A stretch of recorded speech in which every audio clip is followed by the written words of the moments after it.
I am so happy that you're able to join us for this extended interview. Make sure to visit theoffbeatlife.com. Again, that's theoffbeatlife.com to get more killer resources. Hey friend, are you looking to land a remote gig ASAP? Well, did you know that we not only have a ton of online jobs you can apply to on our site, but now we're also sending them straight to your inbox. I'm happy to announce that we will be sending our email subscribers legit online jobs every Wednesday. We have done hours of research so you don't have to.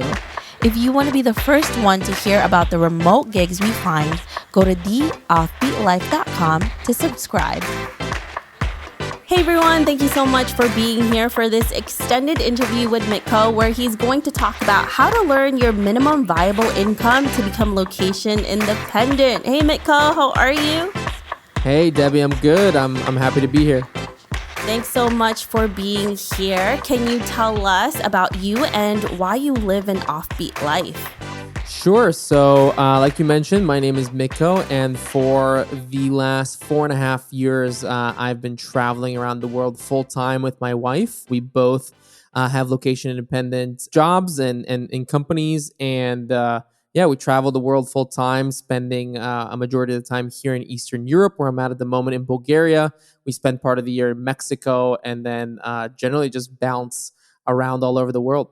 Love it. Bulgaria. I've never been there. Really want to visit now. I'm like, Mitko is there. Must be cool there. You're from Bulgaria, right? You and your family are from there? Yeah, so I was originally born in Varna, Bulgaria, where I'm at the moment. It was just one of those funny things where when I became, quote unquote, a digital nomad and I started reading about all these locations, I was like, interestingly, Varna has a lot in common with those. And so we've been coming here because, right now I'm looking out of the window and I can see the beach. Wow. It's very affordable to live here. And, I'm a 6-minute walk away from the beach. I get to, windsurf, sail, delicious food. So, what else could you ask for? Fast internet. Exactly. And that's really the life, right? The freedom lifestyle that most location independent entrepreneurs like you, Mitko, are enjoying is that lifestyle. But most people don't know exactly how to get to where you are. So let's talk about the MBA. Can you tell us what that actually means? Like, what is your minimum viable income? What does that mean, Mitko? And how can somebody actually measure that? Yeah, so I got started with business working with startups in the tech startup space, and one of the things that you hear a lot in that space is the MVP. What is your MVP? What is your minimum viable product? Essentially, what is the simplest version of your idea that we can create so that we can test the idea, right? So that we don't have to spend millions of dollars developing this thing. Like, let's put something together that just is the basic essentials so that we can test your theory. And your MVI is very similar to that. It's your minimum viable income. What is the least amount of money that you need that allows you to be location independent? And when I mean location independent, I mean completely location independent, meaning that you can go anywhere in the world. Because there's a lot of people, and maybe you know somebody like this who is a digital nomad, they're location independent, yet they're doing so off of such a small budget that they're actually very location dependent because they can only go to cheap locations, right? They're constantly jumping between, Thailand and Indonesia, and they spend time in Eastern Europe. But they can't really go back to the US if that's where they're from because it's so expensive there. So they, say they're location dependent, but they're really not. They're location dependent just in a different way. And so your MVI, the way that I look at it is one of the interesting kind of mindset shifts that you need to do here is you need to stop looking at your finances from a budgets perspective and start looking at them from a funds perspective. Because as somebody who's location dependent, somebody who, is nomadic, you're going to be going from place to place to place. And each one of those is going to have a different cost of living, right?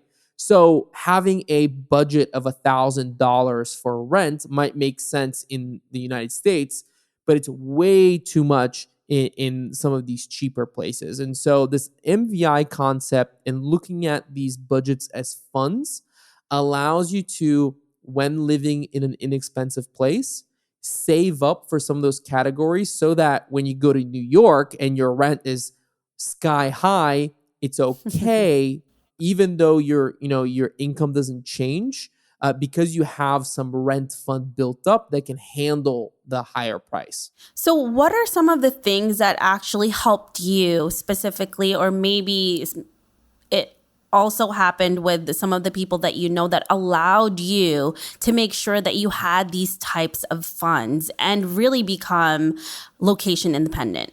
So I think it's looking at your life and figuring out what are the important things and being really realistic about what you spend your money on. I think a lot of us, when we create budgets, one of the things that we bump into is that we have this, you know, kind of like utopian view of our budget, and you don't actually factor in like your real world spending, right? So like, hey, guess what? As a digital nomad, you need to have a travel fund because you're going to spend time traveling, right? So, like, not setting money aside for that is just a recipe for disaster. And so I think I remember, like, in the very beginning, I had this like very rosy view, and I was like, this is exactly how much this is going to cost. This is how much we're going to spend on this. And then I was like, oh, guess what? That's not how the real world works. And kind of actually looking at this more of as a journey and saying like, hey, I know that this isn't going to be perfect the first 3-4 months, but I'm going to learn so that 6, 7, 8 months from now, it will be, it will work as it should because it's built for me. So I think that that's, one of the things that helped me was I really judged myself for not getting this exactly right in the beginning. And then, it just took time to learn and to adjust this to my life. Yeah, I mean, really thinking about it more as a long-term plan and not just a vacation. I think that's what most people become a victim of when they start this lifestyle. It's like you're not used to it, you leave your job, and then you're thinking about it as a vacation instead of like an actual lifestyle. And that's where it goes downhill from there. And then you start spending money that you would spend on a vacation, but not really in real life, right? So that's something that you have to definitely look out for.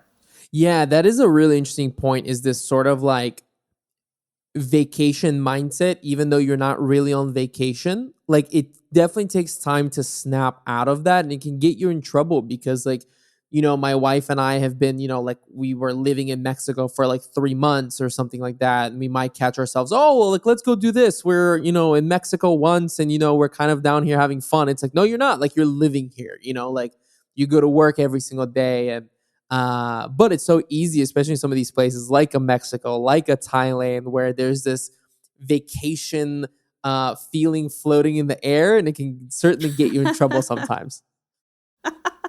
Yeah, I'm sure every single person who started this journey thought about that, because it's like, yay, freedom. And then you're like, no, actually, this is just a new way of living. So get it together, get it together. Yeah, I think one of the ways that happens as well, that's not necessarily finances related, is like routines. Because a lot of people that I talk with who leave a 9 to 5, one of the things is like, I don't want to have a routine. I got rid of the, my tie so that I could do whatever I wanted to do whenever I wanted to do it, right?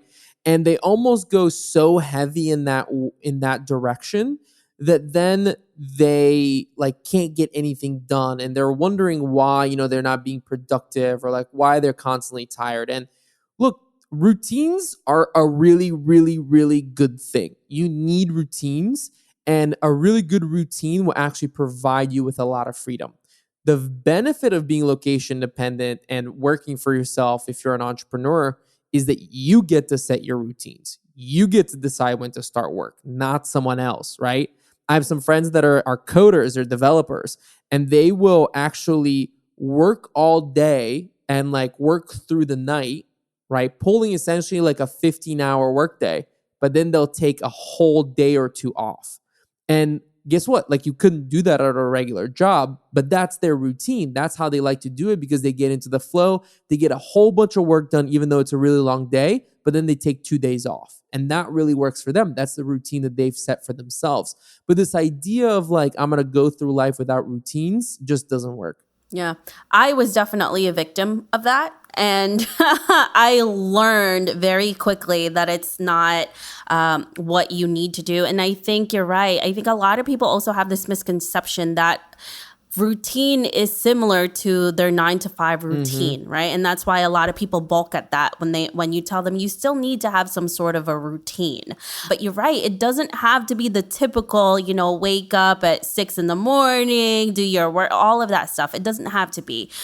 This is really why you go into this lifestyle, is you have that freedom to do what you want, and you can create any routine that you want. So if you're a morning person, do that. If you're an evening person, work then. And that definitely took a toll on me when I didn't set a routine. And when I started creating that, then, like you mentioned, Mitko, it's when things starts to happen, you become so much more productive. And then there's days also you can take off if that's what you want, your routine to be a week. You only work 4 days instead of 5. That's a routine right there. So it's a good thing. It just means that you're allowing yourself that time to really balance between personal and business, because you don't want to mix all of that together. And that's what you tend to do when you don't have a routine for yourself. Yeah, and I also think it lets you like listen to yourself because like we talked in our other interview, I'm very heavy on leverage, right? And for me, if I'm having a good day and I'm getting a whole bunch of stuff done that are important, that's great. And if there's one day that it just things aren't really clicking for whatever reason, I'm having an off day, that's okay. I try not to judge myself, and what I'll do in that case is, all right, let's shut the computer. I'm going to take the day off so that then tomorrow I can be even more effective and my work can be more leveraged, and I will do more work, right? Just sitting in front of the computer and forcing yourself to do it as if your manager at the office is staring down, over your shoulder. I'm not going to get anything done anyways. And I'm just wasting my time and draining my batteries even more. And this goes back to systems, right? There is a certain level of like, you need to be working ahead of time. You need to have some things in place to allow you to close your laptop even when you're not feeling it. But that just all comes with building a sustainable business.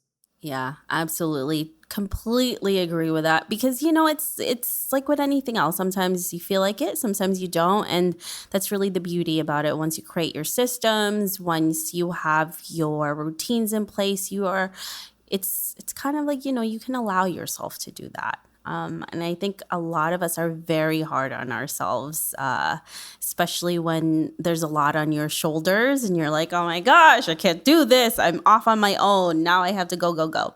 But yeah, is there anything else that you would like to share about MVI with us that we didn't discuss yet?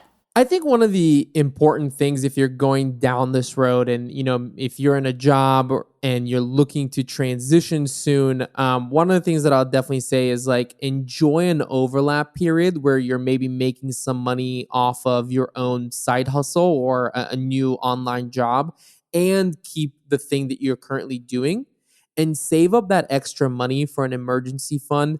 It's so, so important if you're going off on your own to have money set aside for at least 6 months, so that 6 months of living, so that, if something were to go wrong, if your income stream were to dry up for a month or two because you haven't really figured things out quite yet, you're not going to go hungry. You have money there to help you out. So that's one of the things that I think is maybe more important than anything else, is make sure that you have at least 6 months of living expenses saved up, because it will just make your life a lot less stressful, and you know that you have something there in case anything goes wrong. Love it. Yeah, making sure you have that and you're prepared for any eventualities is always so good to be able to do. Well, thank you so much, Mitko, for being here with us. We really appreciate it. If our listeners want to learn more about you, where can they find you? Yeah, so people can find me anywhere on social media. I'm at Mitkoka everywhere, Mitkoka.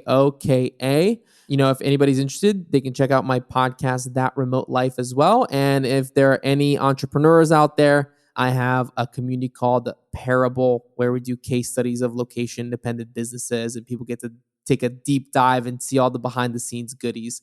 So if that sounds like anybody's cup of tea. You can find it at joinparable.com. And Debbie, I just want to say thank you so much for having me on. This was a ton of fun, and thanks for creating this podcast. I know I got a lot of value out of listening to episodes, and I'm sure everybody listening does as well. Awesome. Thank you so much, Mitko. We really appreciate you. And I had such a great time with you as well. And I love learning from you. Thanks so much again. I hope you enjoyed this extended interview with Mitko. Make sure to visit theoffbeatlife.com. Again, that's theoffbeatlife.com to get the full interview where he shares how he became a digital nomad and quit the cubicle in order to hit the road. Hey friend, have you been wanting to start a podcast? I know it can be overwhelming in the beginning. Believe me, I have been there. Lucky for you, we have created a new site called howtocreateapodcast.com that shares a ton of freebies that can help you get started. From launching, growing to monetizing, we share it all in one place. Visit howtocreateapodcast.com for more information. Thanks for joining me on this extended interview. Don't forget to subscribe and leave a review on iTunes. We can also chat some more on Facebook at The OB Life. I'll talk to you soon.